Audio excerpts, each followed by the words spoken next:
if we can move like the early church moved, where people saw how on fire we were and that we actually stand on this, but then they saw us live it. And instead of it being a brand oriented religion, this is a lifestyle. Welcome to the place you can actually find freedom. That's what the music on Stonebrook is about. The new album, the Stonebrook Project, is about that. It's my personal journey that I want the listener to embark on as well. It's just like, how do I get out of the way and stand in the life that I've been given and then find solutions to Jesus? I think every generation is capable of reaching this generation for Jesus. I think it starts with leading in love and doing what he actually said. I mean, it's really simple, bro, because I was thinking about it the other day. Man, how do I get this message across? And I'm reading the word. I'm like, he literally tells us how to love people, how to serve people, how to represent him, how to be in the world but not of it. And I think they just need to see more of that, because the negative voices are pretty loud. They see a lot of misrepresentation of Jesus, and they also see a lot of really loud negativity. And there needs to be some love that's loud.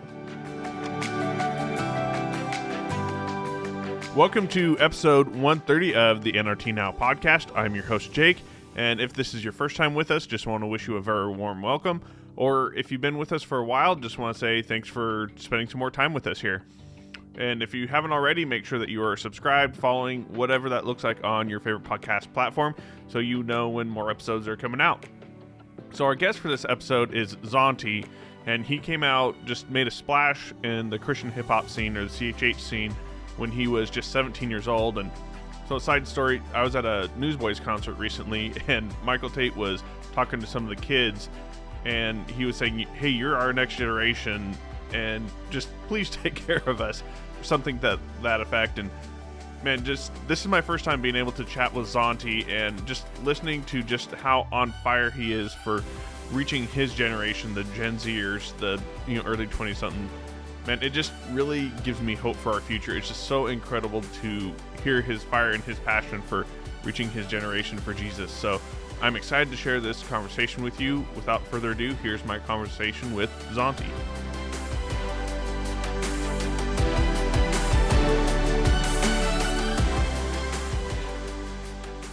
We're here with the one and only Zauntee. Man, Zauntee, just so glad that you're here with us. Get to hang out for a little while, man. This is going to be awesome, I think. Yes, sir. I'm super grateful to be here, bro. Thank you so much for having me. I think the last time I've connected with you or saw a Zauntee show, it was either one of two things, and I'm not 100% sure which came where. But I saw you at Winter Jam not long ago. And then I think it was the Casting Crowns tour with Zach Williams and Austin French. Yeah. I don't remember. This might be a chicken and egg conversation. I'm not sure which came first, but whichever it is, it's been way too long. Yeah, for real, bro. I remember 2019, we were on the Crowns tour, and then 2020, until COVID hit, we were on Winter Jam. So either way, that is too long ago, bro. We got to come to Dallas. Even if I got to set up a show in your yard, bro, let's run it. Like, we got to get you to a concert again, man. Hey, I'm in for it. That's right. The Crowns tour. I think it was the last last stop of that tour. You were with Austin French, Zach Williams, Crowns. I think was all on that tour. Yeah. I'm going to have to look back and see if I have the photo with you beforehand with a pre-show. But I think it was during your set, Austin French and his drummer Josh at the time. I think it was tour prank night, and they came out all Zaunteed up. They tried to be Zauntee. It was the triplets. I'm not sure. I remember that too. I'm not sure if Austin and Josh quite had the Zauntee vibe, but they made a good effort at it. Dude, I remember that. Like, now you're saying that, I hadn't remembered that until you said it. But like, bro, it was so funny because nobody told me that was going to happen. And I turned around and they were there. And I was like, they were the homies. Like, we got to spend a lot of time together on that tour. So I was excited that they were up there, and we just turned up. It was fun. The last show of that tour, I guess it's a tradition for them to do tour pranks. They were like in people's in-ears saying crazy stuff, trying to get them to laughter in their songs. It was funny. That one was also kind of special because as Austin was coming up and his debut album and stuff, you did a verse on Born Again. Up until that point, every show that I've seen of his, was missing something. And on that tour, finally, that song had all the components. It wasn't missing a thing. So it was super special to be able to see that song performed the way it was supposed to be. Yeah, bro. No, 100%. That song was definitely a cool part of my life, just getting to work on that with him. And Yeah, I definitely. I mean, I'm biased, but I love the version that I'm on. It's always fun. Fun hearing that and doing it live was super cool. That was my first arena tour going out there with crowns, and I learned so much. It was a crazy experience, and just all 30 of those shows, and then we did the West Coast run. Like it really helped me build who I am for road life and for touring. It was like a master class in all right, how do you tour? So then it was the Crowns and then the Winter Jam. So we figured out the order because I Yeah, remember I saw you guys in Oklahoma City that year, and it was just yeah, such a crazy ride. We did the We Loves, and I was there at the live show in Memphis. I think on that Tuesday, and then we drove up to Oklahoma City that Saturday, Friday, Saturday. It was like a whole yeah, whirlwind. And then I bro. think 2 weeks later, that's when the world just shut down. And we found out about it because we were in Winter Gym. We were on the bus, and they were taking a while with the venue. Where the venue, it was the only, I think it was one of maybe two churches that won that tour. The rest were arenas, but this was like a massive church. It's the biggest one I've ever seen. They were taking a while to figure some stuff out, and we were all waiting on the bus longer than usual. Then kind of the news started to go around the camp that was like, all right, this show got shut down. And we're like, oh, well, okay, that's the last show to run. Or there's like one more thing. So we're just going to head home. And so we're all like, oh, okay. We're driving back and we get a text from the tour. Hey, the rest of the tour is canceled. Mm. Oh, like we knew it was serious when we woke up and got off the bunks in the morning and they said the NBA is canceled for the rest of the year. Like, oh, shoot. Okay. Yeah. Yeah, just such a crazy, and there's just so much life that's happened, and there's so much that's happened in our culture, so much that's happened in our country in the last 2 years. And one of the things I didn't Yeah. realize until I like to go look, some of the basic stats, and of course, birthdays always pop up first thing, and I'm like, holy cow, this kid is a kid. This is ridiculous. Like I'm Yeah, getting bro. old, and I'm getting to the point where saying that somebody's 23 is a kid, and it hurts. It hurts so bad. But it's just amazing to see from just the young and just how much of a splash you've been able to make in the CHH. Yeah. It's actually pretty amazing to see what you've done so Dude, far. I'm so grateful. I strongly believe that God can use anyone, and I'm grateful that He chooses to use me. I did start when I was about 17, bro. Like that's when I first dropped. God taught me, and I've been kind of in this game, learning and creating and building a team and all that stuff since 2017. Being on the younger side, I mean, there's so much within kind of the hip hop genre. If we put a whole blanket over it, that's just pretty unhealthy sometimes. From that younger perspective, what stamp are you trying to put in not only the hip hop culture, but just in culture altogether? I want to make music people want with the message that they need. That was the vision that I had in mind when I started this, fresh out of high school. I believed that over time I could create music that was relevant to people's lives, that was excellent, that represented Jesus, whether it serviced the believers, whether it serviced the world. That's been the push. And I feel like keeping that consistent, being the Jesus guy, but having high art is the goal. And we take that anywhere. We can go do show clubs, we can go do show at church. And that's the goal, is that for it to translate. And even things that we have on our calendar coming up artistically, we're just so important. I learned that early on that like, okay, the sound and the messaging.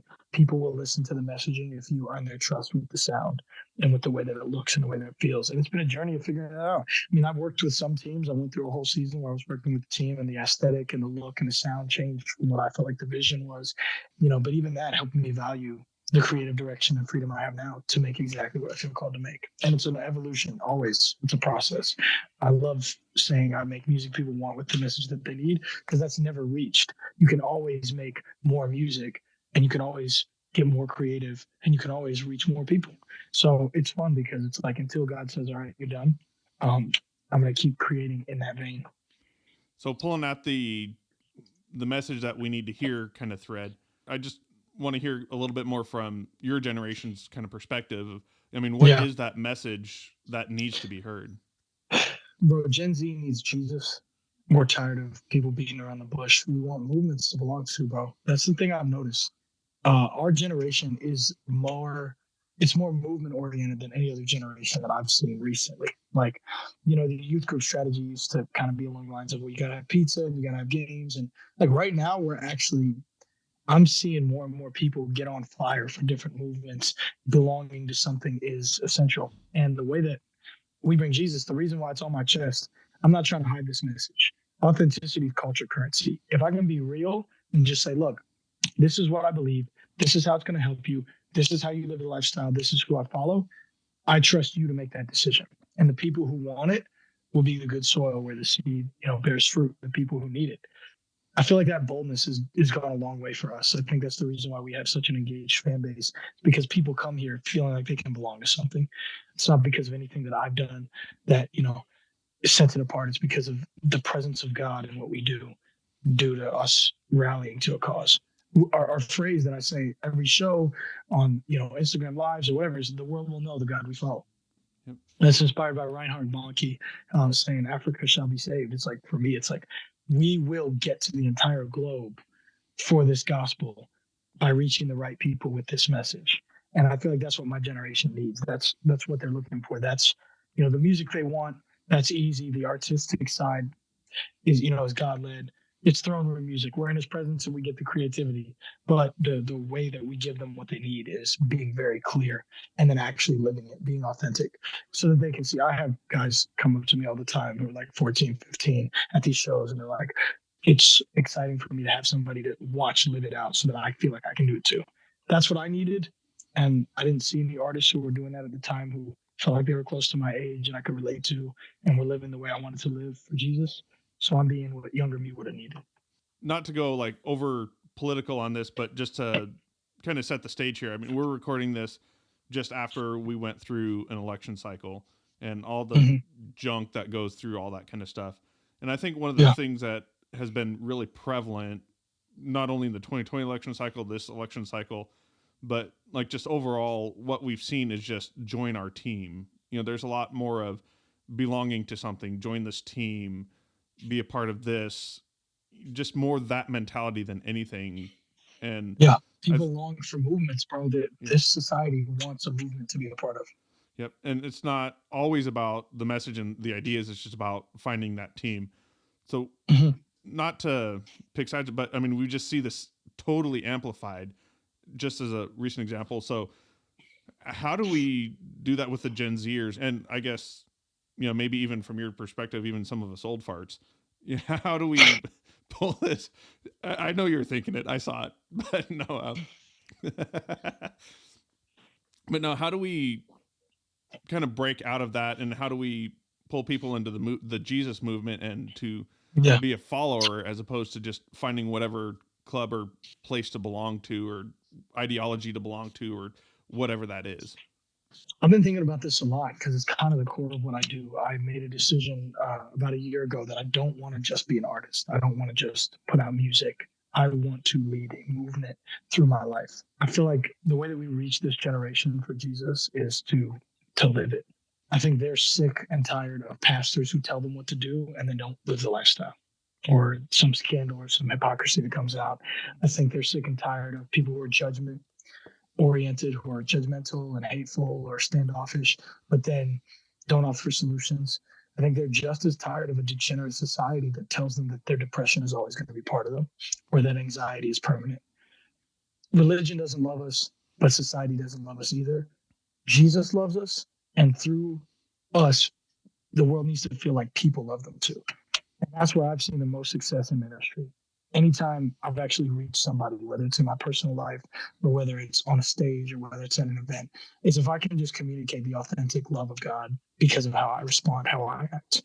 If we can move like the early church moved, where people saw how on fire we were and that we actually stand on this, but then they saw us live it.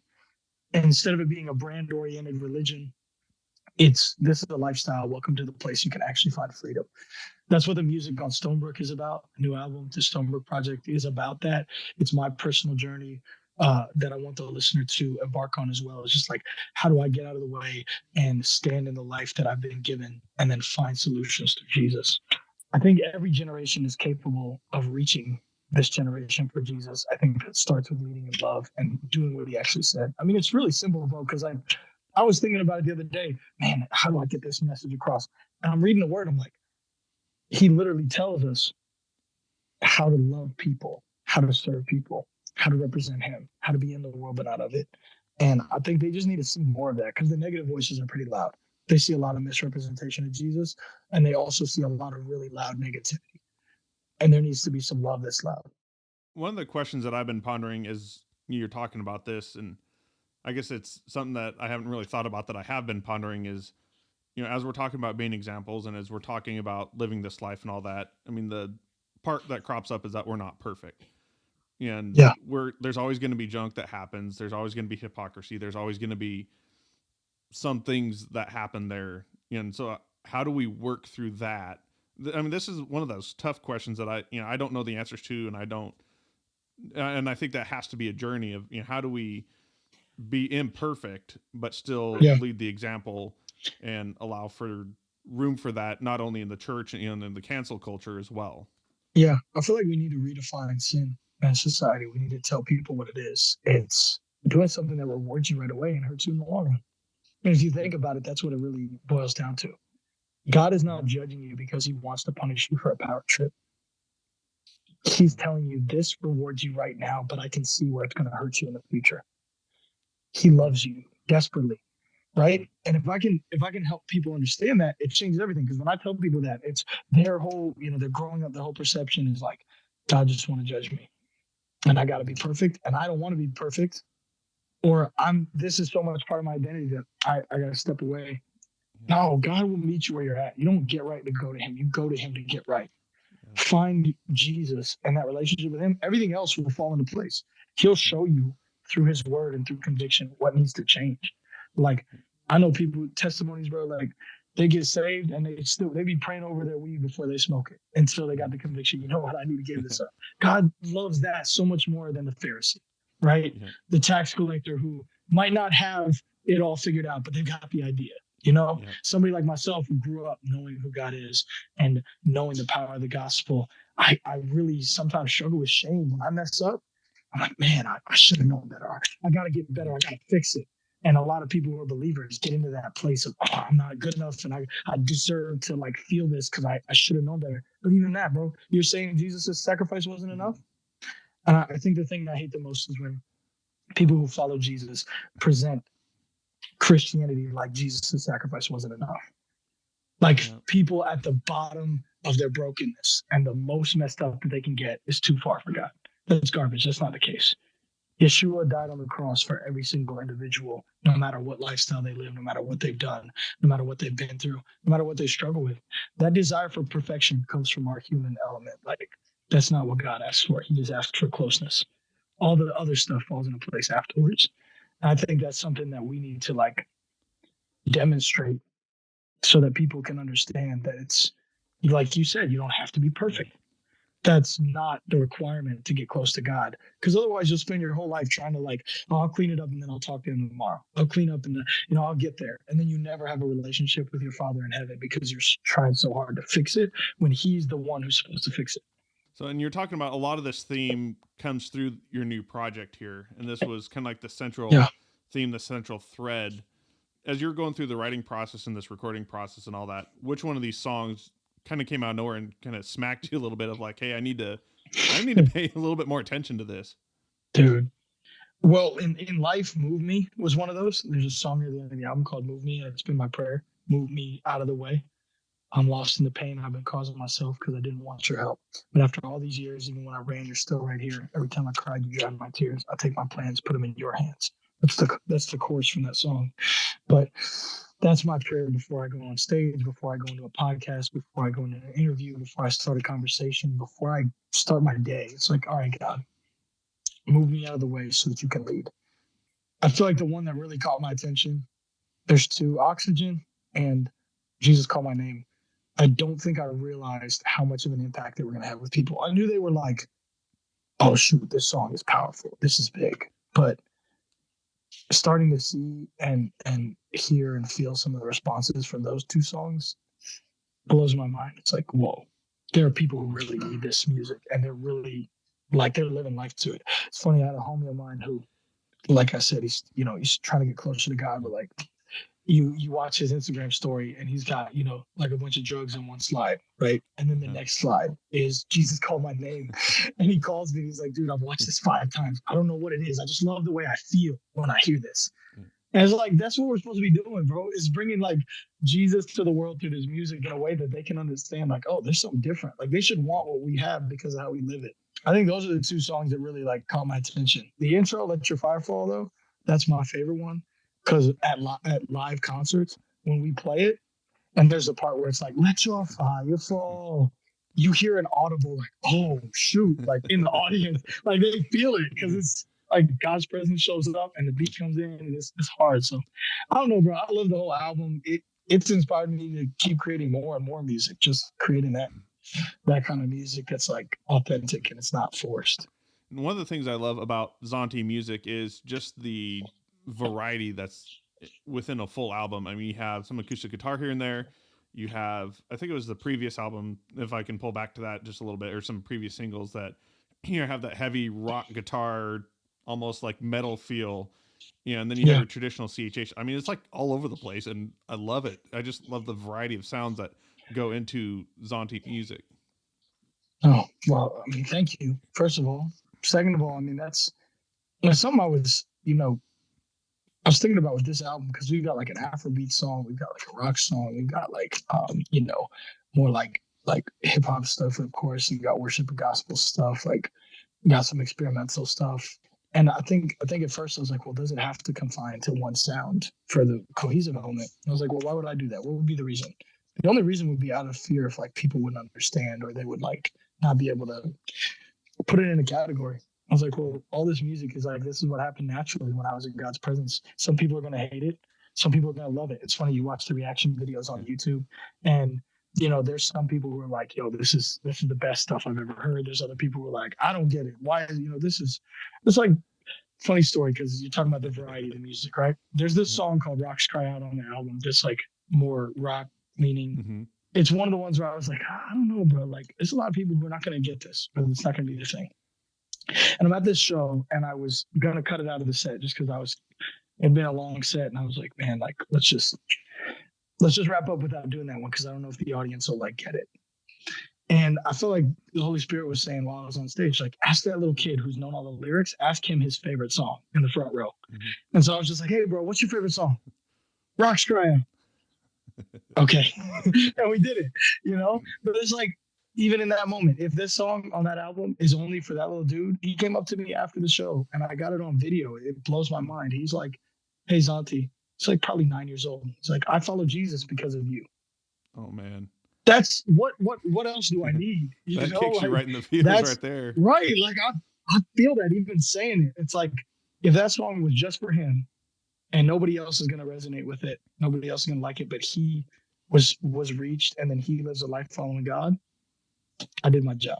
I think that's why I focused so much on the versatility. It's just being spirit led on it. Like, okay, because I know if I make something and you're in it, somebody's going to need this. I'm one of those kind of guys that just loves variety in general. Like I like most kinds of music. Country's growing on me a little bit. I'm not sure how I feel about that, but no. I think especially on a full album, I think it's easy to drone out. If you're listening to an album from start to finish, I think it's easy to just kind of drone out, and sometimes the songs all blend together. But when you have that little different element, for sure. Yeah, it just makes you actually listen to what's going on instead of just kind of droning it out a little bit. I think that's something that's been a focus for us creatively on the next stuff. It's like Stonebrook was kind of like a tithe. It's like, I'm going to write what's in my heart, the things I've been waiting to say. Through the years we didn't have creative direction, or maybe we were waiting for this moment. I'm going to say all the stuff that I need to say. Jesus, call my name, oxygen, move me. Like I'm pouring out my heart to you, Lord. This album is Build Me an Altar and call it Stonebrook. This album is I'm a Living Sacrifice. It's called the Stonebrook Project because when God's people crossed into the promised land, they took stones from the brook, built an altar. So the world would know the God they follow. And they would always refer back to it like, look at what he did for us. We remember. Stonebrook is that for me. Everything I've been through so far, God got me here. The next stuff that we're working on, the phrase that keeps coming to mind is just high art. How can we create something that's actually a contribution to art as a whole in the entire world?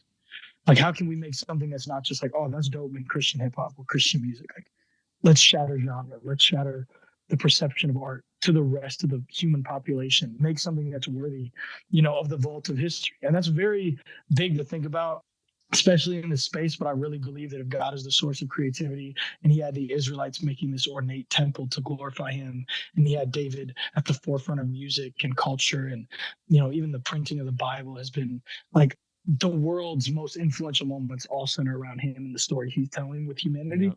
So why not our art? And I think the variety in those albums will be continuing to try and push the creative envelope forward. I mean, the stuff that we've been working on, nobody's heard anything like it. It blows my mind. So Stonebrook is already on that path. We're just going to zero in even more, bro. So you'll have some variety on the rest of Zauntee's music forever. I'm here for it.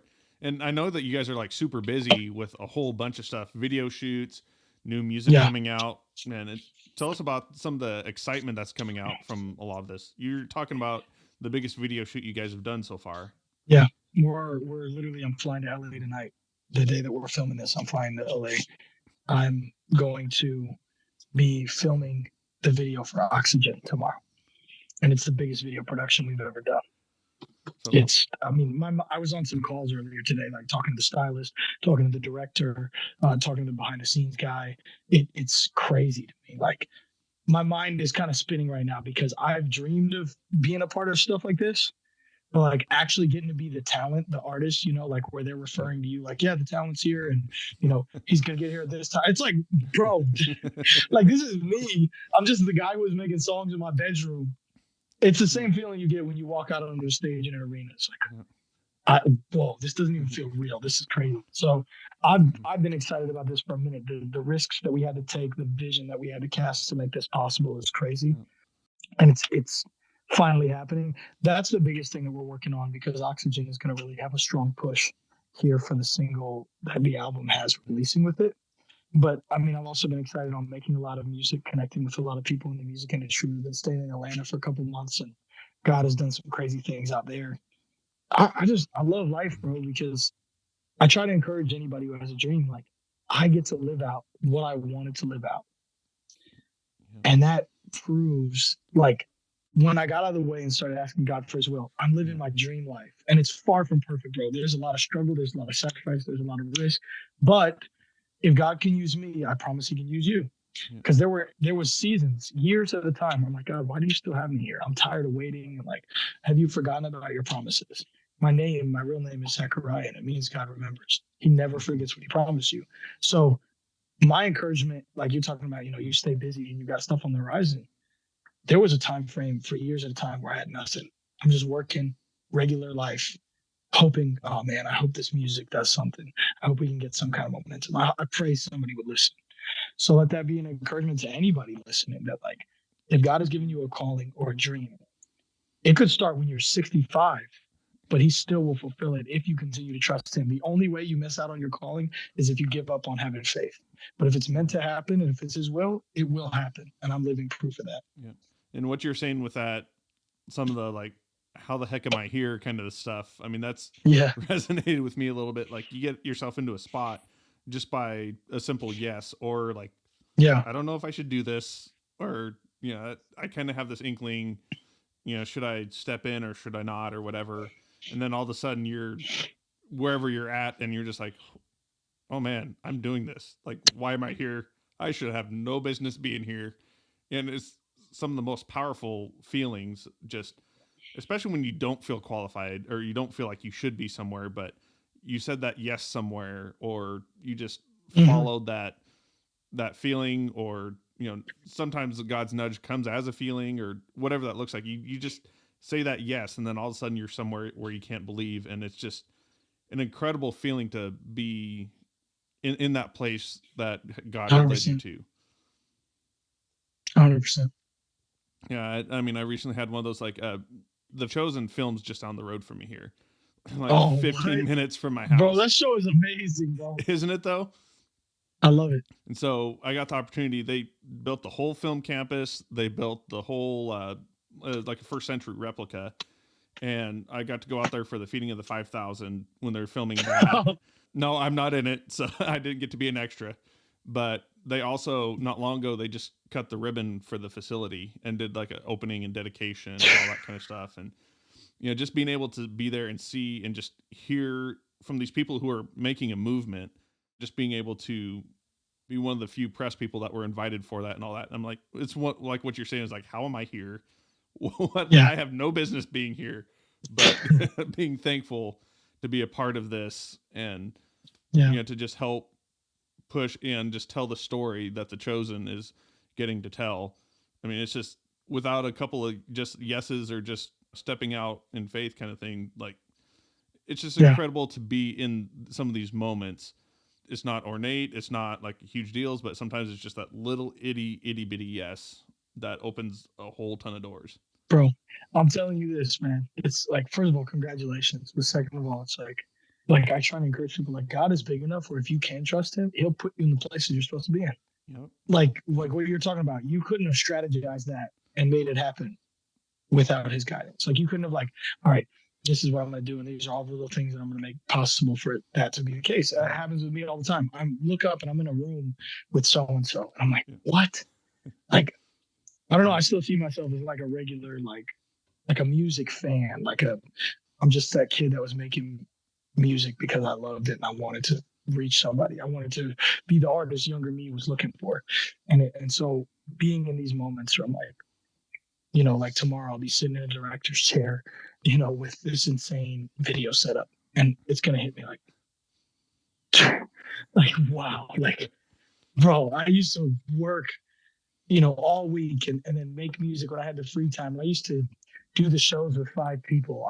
I've done run and gun videos with borrowed cameras and people with no experience. I've had, videos where I've asked for people to show up and no one does. And now I'm here.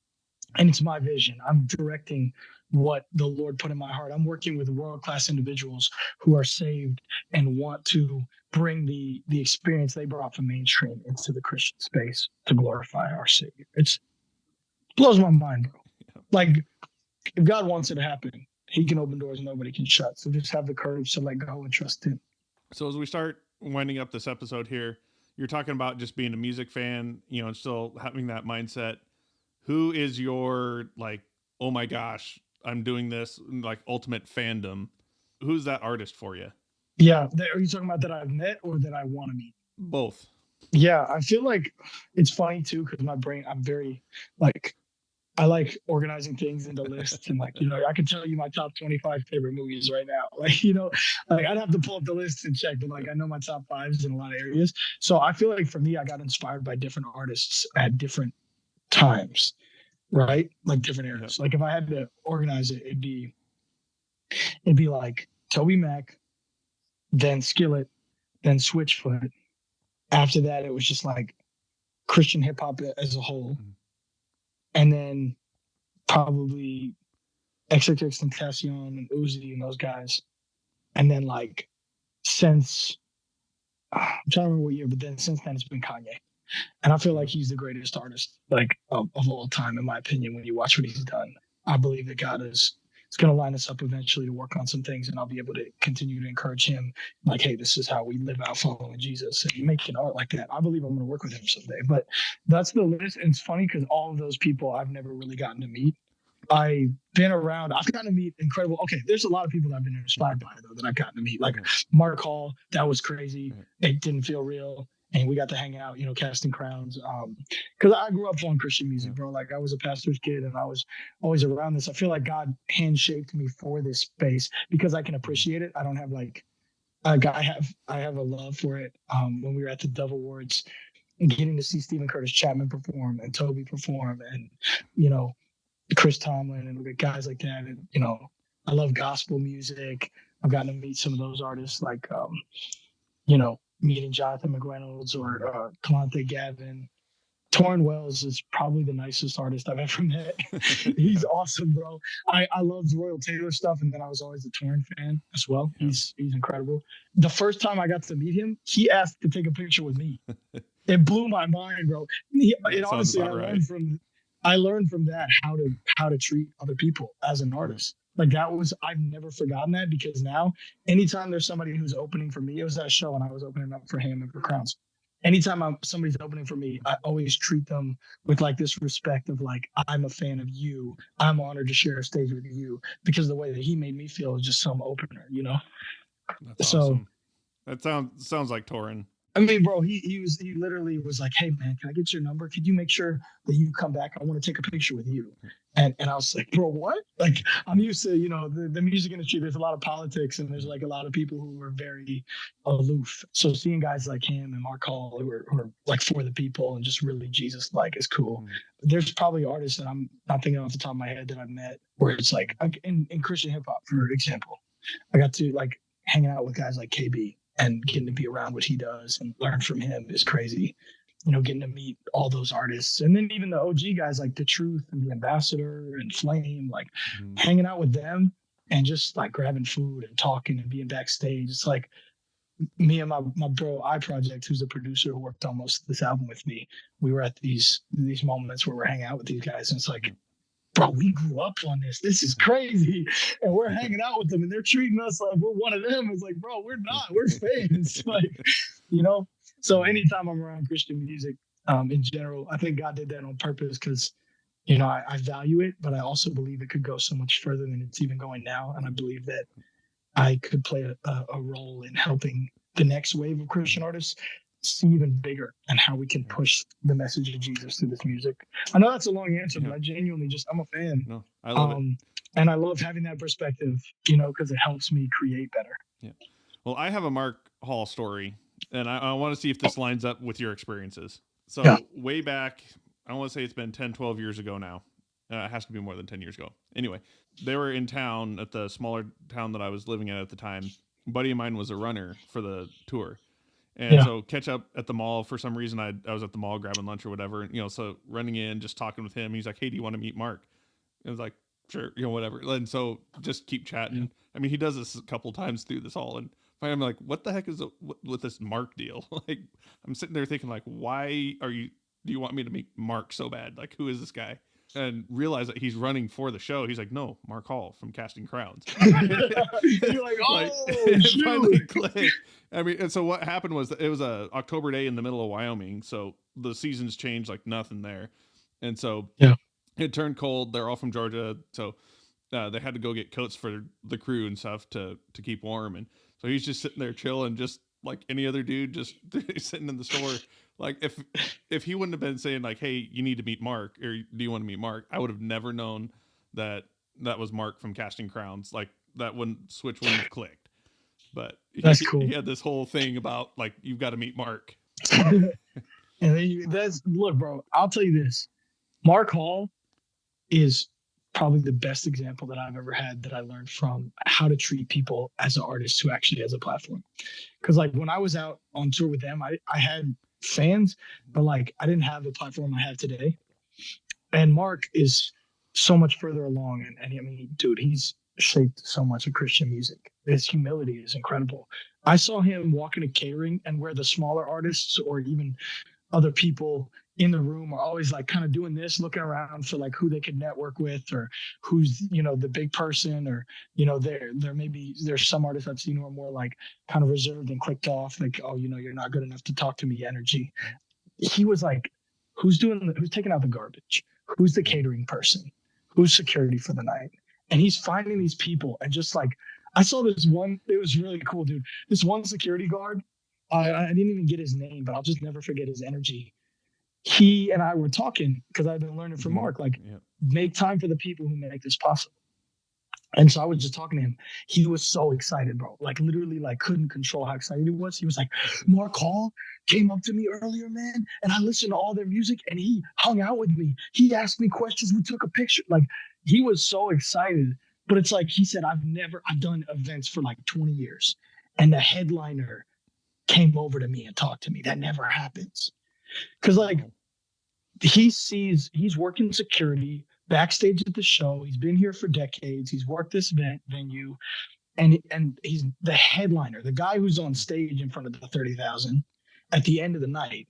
is talking to him, thanking him for his time. And that's exactly like, that's why that mall story with Mark, he's just low key. He's just a regular guy. And he would go to the mall a lot during tour, and him and his daughters would go, and he'd just go hang out. He'd come back with souvenirs. Like, I want to be like that. I feel like that's what Jesus was like. Like, he's the most influential person in history. That's why I love The Chosen, but he just feels so relational. You know, he feels so real. I'm trying to do that. I don't have that size of a platform yet, but I believe that God will bring it if we continue to be faithful with it when we have it. It's like, be faithful with little so you can be faithful with much. I want to hang out with the people who nobody else is hanging out with, because I was that guy. I was the scared person at the artist conference in Tampa, where I'm like, oh shoot, there's all these artists here, and how do I network? Who do I talk to? But like, I got like the ambassador came over and prayed for me, right? Mm-hmm. And I was just a fan. Andy Mineo, I got to tour with him. He prayed for me in a VIP line. Oh wow! When I came as a fan, and he was kind. He heard my story and he prayed for me in VIP. I was the only person he ended up praying with at VIP. When I met him as like a professional, and we're touring together and we're sharing locker rooms and green rooms, and we're hanging out on, in catering and buses and stuff, to be able to like say, when I was nobody, you were kind to me. You prayed for me. You said that you believed in me. You encouraged me. That's such a cool thing, bro. I would love to do that. I got to do that with this young dude who's been interning for us. He grew up, as a super fan. And I found out more when he started working with our team. And he's just like, bro, like, you inspired me to live the way I live. And now he's working for us, and he gets to, like, my hope and prayer is that he sees consistency. There's not disappointment. I want him to see Jesus with us when he's out there and he's on the road, and he sees, he's working with the team, and he sees me living life. I want him to see consistency the way that I did with guys like Mark, guys like Tauren. And I know that's a long answer, bro, but like, that's what I'm super passionate about. It's like bringing Jesus to people. And how do we do that? Well, we're real people that aren't perfect, but we have Jesus. That's it. Being faithful with a little. Now you have the Oxygen video that's coming out. That's huge. And I don't think that we can end this podcast any better than just how you landed that right there. So I think that landed. Can't do any better. I think we just have to say we're excited, and man, just appreciate you spending the time with us. I'm super grateful to be here. Thank you for your time. I thoroughly enjoyed the conversation, bro. I love it. I'm a fan of what y'all are doing. I'll keep supporting any way I can. I know that we'll definitely have another conversation sometime soon. And the Stonebird Project is out now everywhere for people who are wondering about the songs we're talking about. Remember that this is a movement that we have to live day in and day out. Like I just said, we got to go be Jesus to the people who need him. The world will know the God we follow.